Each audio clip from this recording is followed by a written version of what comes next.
Deus, tão gratificante, porque nós estamos leves, Senhor, com a missão cumprida do ano de 2021, Senhor. Mas eis-nos aqui, Senhor. Tu sabes que não estaremos de férias para Ti. E tudo nós te pedimos em nome do Teu Filho amado e querido Jesus Cristo. Amém, meu Deus, amém. Então, minha gente, eu, apesar de estar gripada, né, como a maioria sabe, uma gripe aí bem forte, mas eu há muito tempo estou devendo a Angélica falar um pouco sobre Bartimeu. Bartimeu é um meu querido porque eu me envolvi muito com Bartimeu na doença de Angélica no olho dela. E a cada dia eu procurava estudar mais de Bartimeu, porque a cada noite, como vocês sabem, eu orava muito, porque eu achei muito interessante e me tocou muito a fé de Bartimeu. E aí me tocou hoje, porque eu estou assim, exatamente gripada, e eu achei que ia coincidir exatamente, ou eu ia me igualar com a situação de Bartimeu, né? Seria o meu presente para Jesus, né? Ao invés de estar deitada, ao invés de estar sentindo a dor da gripe, da dor de cabeça, eu iria ser um pouco corajosa, igual a Bartimeu foi, e perseverante, como Bartimeu foi, que foi uma das atitudes dele, da perseverança, o que mais me encantou nele. Então, eu estou dizendo ao Senhor, eis-me aqui, para falar um pouquinho de Bartimeu. É uma pena que a Bíblia não fale muito sobre Bartimeu, porque só 3 apóstolos falaram sobre ele, que foi Lucas, Mateus e Marcos.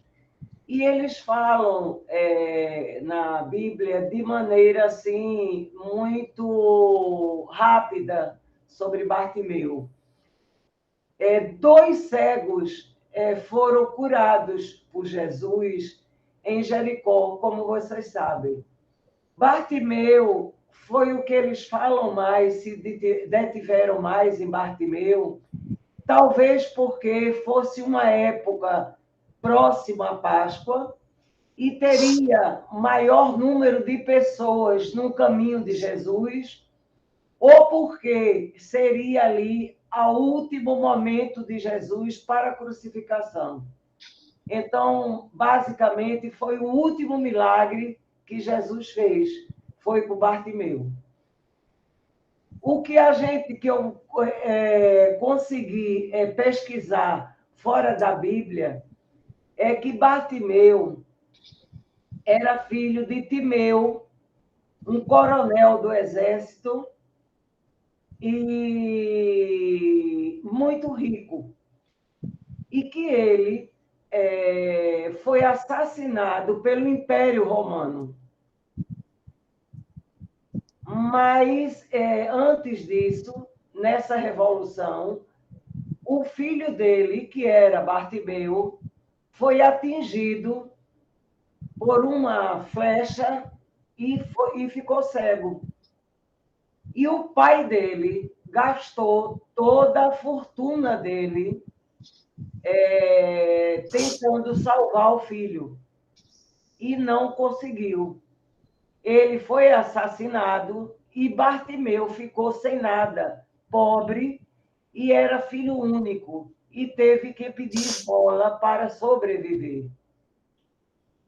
A Bíblia em nenhum momento fala nisso, e eles não acreditam, porque as pesquisas foram feitas em livros que a Bíblia não reconhece.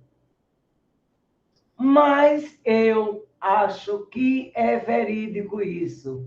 E vou mostrar a vocês quando chegar no ponto que eu vou chegar e vou confirmar com vocês. Preste atenção. O filho era saudável. e foi atingido por uma flecha. O pai perdeu tudo para tentar salvar o filho. Ficou pobre, não conseguiu, foi assassinado, era coronel. E aí Bartimeu foi pedir esmola, porque ele não tinha mais família, era filho único. Passou o tempo. E aí Bartimeu foi rumo a Jericó. Deixa eu dizer a vocês. Vou pegar a aguinha para ela, viu, minha o texto da Bíblia.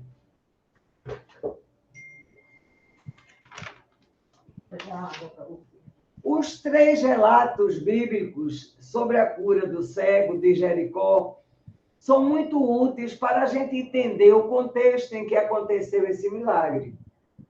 Eles, naturalmente, possuem alguma diferença entre si, mas não há qualquer contradição entre eles. Eles falavam muito que, além disso, em Jericó, funcionava um tipo de centro administrativo romano e era um lar luxuoso para os cobradores de impostos que trabalhavam para o Império.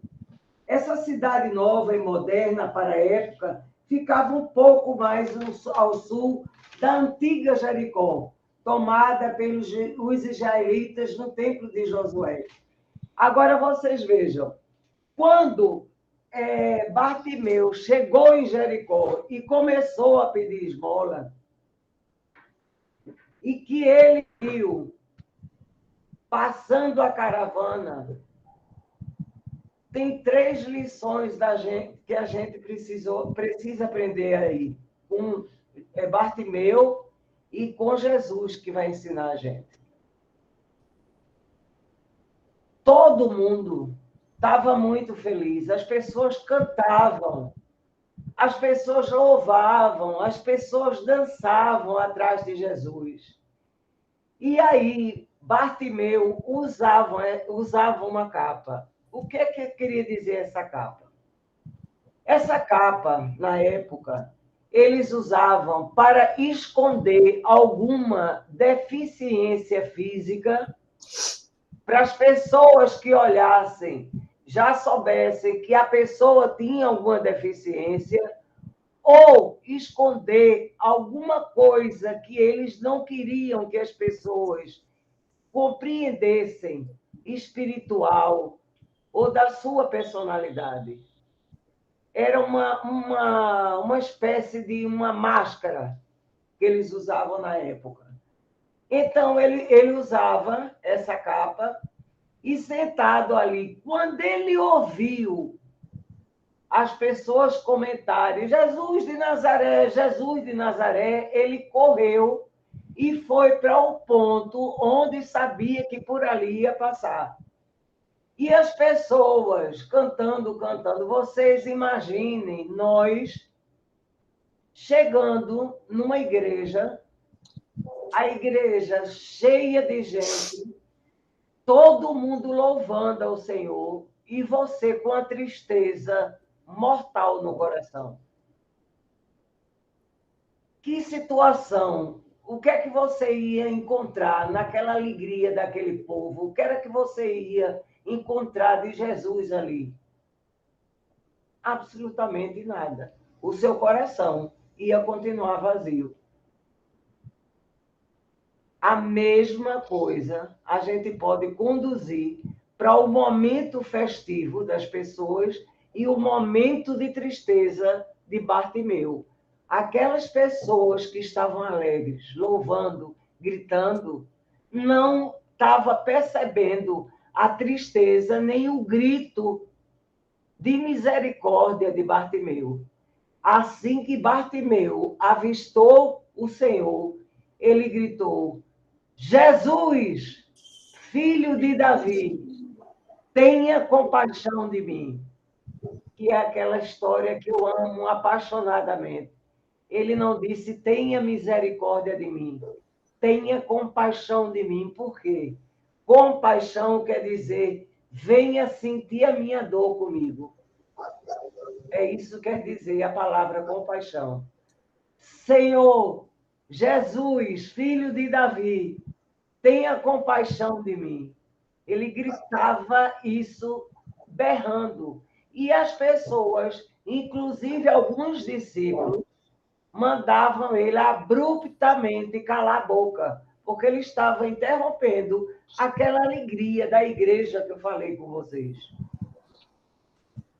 Cala a boca, fala baixo, cala a boca. E ele gritando, gritando, gritando, gritando. O que é que a gente aprende aí? Ele não desistiu. Ele não se importou com as pessoas repreendendo ele. Ele continuou a gritar e a gritar. Jesus estava escutando tudo e vendo todas as pessoas que estavam mandando ele calar a boca e os discípulos que mandavam ele calar a boca. Segunda aprendizado da gente, Jesus mandou exatamente os discípulos que gritaram com ele e as pessoas que gritaram com ele chamar Bartimeu. Esses que gritaram, mandando ele calar a boca, é que foram buscar Bartimeu para dizer: o Senhor está lhe chamando. O que é que se aprende aí? Eu quero que vocês reflitam. Então, ele foi junto de Jesus e Jesus perguntou: o que é que você quer que eu faça com você? E ele disse: eu quero voltar a ver de novo. Lembra do início que eu falei com vocês que ele ficou cego? A Bíblia não diz essa história do pai.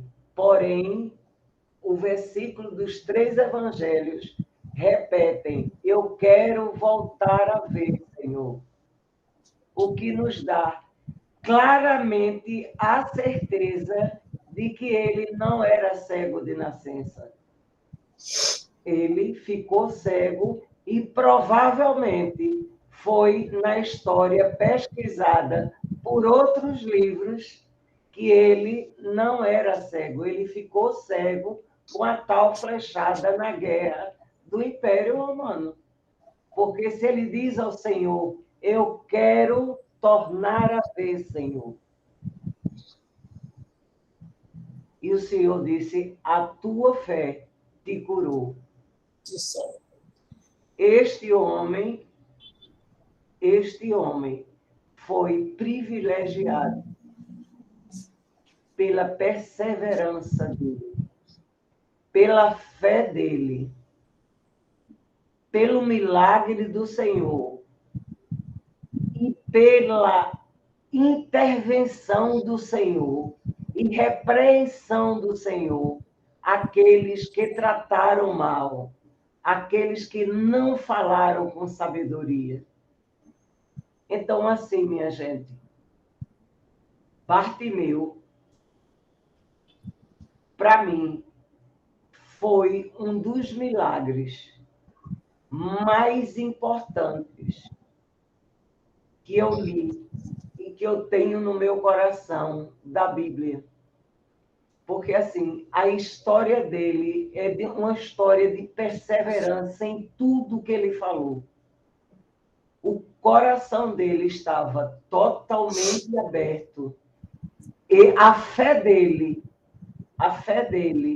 essa fé que a Angélica fala, do grão de mostarda, eu queria ter esse grão de mostarda da fé de Bartimeu.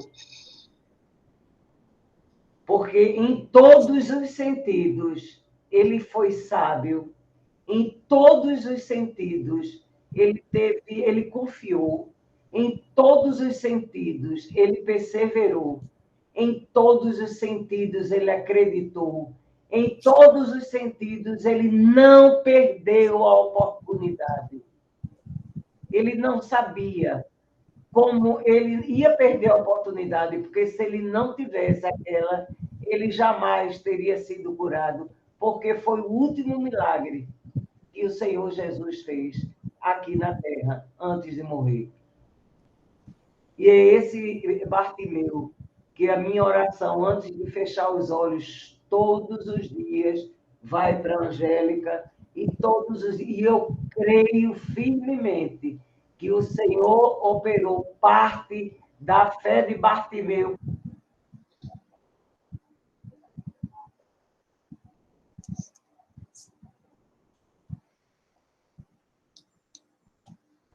Ficou sem som, viu, Leinha?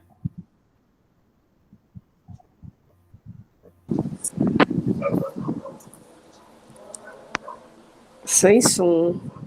Leinha, sem som. Oi, tá agora. Agora. Tá sem, agora. Quando eu vou para o computador, quando eu vou para o celular, eu sempre procuro e eu fico muito triste que a gente não tem nunca nada mais de Bartimeu. E a Bíblia diz, né? Infelizmente, a Angélica hoje foi procurar alguma coisa, também não encontrou. São poucos registros que a gente tem de Bartimeu e só temos, eu já pedi inclusive a Ântia, para ela traduzir alguma coisa para mim de Bartimeu. E só temos 3 apóstolos que falam nele e coisas pequenas. Você tem que realmente pesquisar e a Bíblia no Evangelho eles não aceitam, mas descobri hoje que ele tem que aceitar que Bartimeu não era cego de nascença. Ele ficou cego no meio do caminho. Então é isso, minha gente, que eu queria falar só um pouco do meu grande amor, que era Bartimeu, e dizer, Angélica, isso, hoje essa palavra. Eu vou só, muito boa a explanação do Lei, eu já sabia um pouco dela, porque a gente sempre compartilhou essa palavra durante a discussão. Estão ouvindo? Estão ouvindo? Estamos, então, Angeliquinha. Então, eu queria só complementar. Um momentinho só, Anjo, um momentinho só. Tânia, por favor, você está compartilhando sua tela do seu celular. Então, vejam bem, minha gente, com relação à palavra de lei, eu só queria complementar, dizer o seguinte, que Jesus, quando opera os milagres, a gente bem sabe, ele sempre fazia isso num pedaço de terra santificado. Daí ele chamava, né, tirava o convívio, como a gente já falou aqui, da multidão, e retirava a pessoa, e ali ele operava a cura na pessoa. E, por outro lado, às vezes eu entendo que os evangelistas, quando tem pouca coisa, como é o caso de Bartimeu, aí é que a gente fica, Deus permite aqueles versículos só, para que a gente possa puxar dali a interpretação e o ensino que Jesus quer trazer para a gente, né? Fica muito claro que todos nós temos essa capa, porque essa capa de Bartimeu, ela cobre rejeições, ela cobre humilhações, é como se uma pessoa que tivesse condição estável financeira, como era o caso dele, vai para morar na rua. Então, de repente, aquela pessoa se sente muito constrangida de estar naquela vida e se esconde de pessoas que conhecem. Então, carregam aquela cicatriz, aquele trauma. Como também no dia a dia da gente, se a gente se aperceber, a gente vai ver que muitas vezes a gente não quer mostrar ao outro que a gente onde a gente está sendo ferido, né? E uma coisa importantíssima, que eu já falei isso na casinha, que o texto revela, é que, olha, nada passa em branco por aqui. Porque, assim, né, o que é que ele quis nessa situação dos discípulos? Tem aquela frase que diz, com quem ferro fere, com ferro será ferido. Isso, olha, cada dia eu fico observando que o que a gente já fez lá atrás, quando a gente não abre os ouvidos para escutar de pessoas como pais, pessoas que querem o bem da gente mais velhas, a gente vai aprender com a vida. A vida vai nos trazer aquela situação igual a que nós tivemos lá atrás, e privilegiado é aquele que compreende, que está passando por aquilo, porque um dia, de qualquer forma, a gente também agiu dessa forma, não é? A gente também usou as pessoas, a gente também magoou as pessoas. Então, essa coisa da gente... É por isso que Deus ensina a gente não ter revolta. Porque quando a gente sofre... Hoje eu estava atendendo uma pessoa, ela veio aqui em casa, ela já estava querendo falar comigo, e, pasmem, foi uma cursilista que me pegou ainda como reitora, uma das primeiras reitoras lá na igreja, quando eu frequentava a igreja. E ela jamais esqueceu de mim, aquelas coisas que eu fiquei no coração dela, que não foi eu, né, mas Deus. E hoje ela disse, graças a Deus, eu cheguei junto a você. Graças a Deus, eu estou aqui na sua casa. E começou a falar e tal, de uma grande mágoa dela, de um sofrimento muito grande. E ela disse, Angélica, mas eu perdoo. Eu digo, não. Você não tem condições ainda de perdoar. Você ainda não tem condições de perdoar porque você é humana. É bem verdade que a gente perdoa por Deus. Mas quem sofre tanto num relacionamento assim, não tem condições de dizer que perdoou naquele processo. Você primeiro vai passar por um processo de você querer obter novamente aquela situação, você não se conforma. Depois você passa por um processo de raiva da pessoa, e aí sim você chega à indiferença, que é quando você começa a ser curada, e aí você libera o perdão. Mas não há a mínima condição de nós humanas perdoarmos naquele momento. Não existe isso. Não existe. Angélica, eu perdoei. Não. Você perdoa, sim, quando você passa pelo processo. Aí você perdoa. É natural, porque você mastiga essa coisa. Deus vai trabalhando no interior da gente e a gente vai perdoando. E quando a gente percebe esses privilégios de luz do Espírito Santo que é chegado ao coração da gente, que a gente só obtém isso na caminhada com Deus, a gente percebe claramente que a gente agiu de uma forma que não era aquela que a gente deveria ter agido, não é? Então, essa história, ela traz cura para a gente, através da fé em Deus, mas traz uma série de coisas, de conformação, não revolta, né? Ontem eu de vez em quando assisto um programa que eu gosto de algumas respostas, não são todas, na mira da verdade. E eu fiquei assim impressionada com a coragem do pastor. Porque uma das perguntas do telespectador foi assim: eu faço parte da Ubanda e eu queria que o senhor me explicasse se esse espírito vem de Deus. Menino, quando eu vi essa pergunta, eu disse: eu não quero nem ver a resposta. Porque eu sei da resposta, mas é muito complicado você colocar. E o pastor disse: olha, eu não tenho dúvida que todos os irmãos... Eu gostei muito da resposta dele. Todos os irmãos têm Deus, que isso aí, eu não estou dizendo que quem participa de determinadas denominações, mas vamos para a Bíblia. O que Deus não quer, abomina. E foi lá. Feitiçaria, adivinhação e tal. Tentar se comunicar com os mortos, quando tem aquela coisa do espírito descer e tal.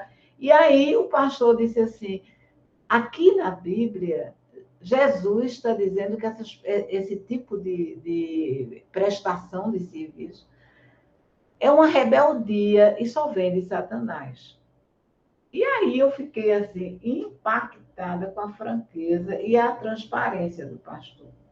Porque, na realidade, existe um só Espírito, que é o Espírito Santo de Deus. Não pode haver outro Espírito que baixe ninguém.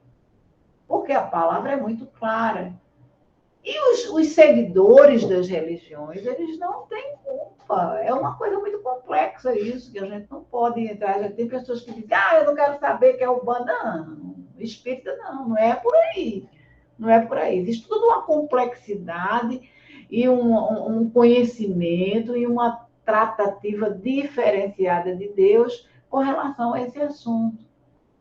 Da mesma forma, Jesus traz tudo isso em cada versículo dele. Eu ainda ouso dizer que em cada versículo de Jesus tem a Bíblia toda, porque a gente vai encontrar em cada episódio o início, o meio e o fim. Não é? O anúncio de Jesus chegando, né? A vontade, né, de ser acolhido por Jesus e de ser curado, né? E o milagre é alcançado, né? Quando o Espírito atinge o coração da gente e faz o maior milagre que Jesus opera na vida do ser humano é transformar o nosso coração. Não há maior milagre do que isso. Um coração transformado tem olhar diferenciado. Um coração transformado sente compaixão e reconhece algumas coisas que são horríveis em nós. E nós sabemos disso. Chega um ponto que a gente não pode esconder. A gente sabe, ó, quando eu digo horrível, na forma de agir. Eu olhava para a moça que atendia hoje e Deus, na minha cabeça, disse assim, olha, Angélica, hoje é a sua última reunião da casinha. E eu quero dizer que eu estou muito feliz com a casinha. Como foi que Jesus conseguiu me dizer isso? Voltando atrás, para um concílio que eu nem mais me lembro quando eu fui reitora. E a mulher dizia que eu tenho certeza que não foi a mim. Ela dizia assim, eu jamais vou esquecer a forma com que você me tratou naquele concílio e como você me apresentou Jesus Cristo. Eu jamais vou esquecer como você tratava todos de forma igual naquele concílio. Minha gente, essas palavras teve um peso, como se Deus dissesse assim, presta atenção, Angélica. Olha aí o meu mandamento, presta atenção. Trate todo mundo com cuidado, não faça acepção de pessoas, todos são meus filhos. E aí vai nos ensinamentos, as sinalizações que Deus me dá. Eu já sabia que eu iria estar agradecendo a vocês, muito feliz essa noite, porque Deus está feliz. Porque Deus está presente aqui nessa reunião e Deus está dizendo, que bom que vocês foram até o final, perseveraram e exerceram a fé. Então, para mim, eu digo, meu Deus, eu só quero forças para continuar. Eu só quero forças e encontrar a tua luz. Eu estava morta. Mas não pode haver cansaço para a palavra de Deus. Eu sabia que aquela mulher ia passar 2 horas comigo falando. Mas eu tinha que escutar. Porque as pessoas não tem escutar por escutar. Você tem que interagir, você tem que escutar com amor, você tem que fazer esse passo a mais. Porque Deus está te chamando. É isso que eu fico pensando. Entende? Lógico que a gente tem falha, que a gente vai errar muito, muito, muito. Todos nós vamos errar muito. Mas essa tentativa de acertar deixa Deus sorrindo para a gente. A tentativa de acertar. E essa é a palavra de hoje. É a palavra que eu encerro as nossas reuniões. É a palavra que o olhar de compaixão que durante todo esse período Deus teve por todos nós. Que se estenda, que a gente não se canse de pedir e de fazer alguma coisa por aqueles que estão tão sofridos e sofrendo tanto fisicamente, emocionalmente. Fala, Deus. Amém. É isso.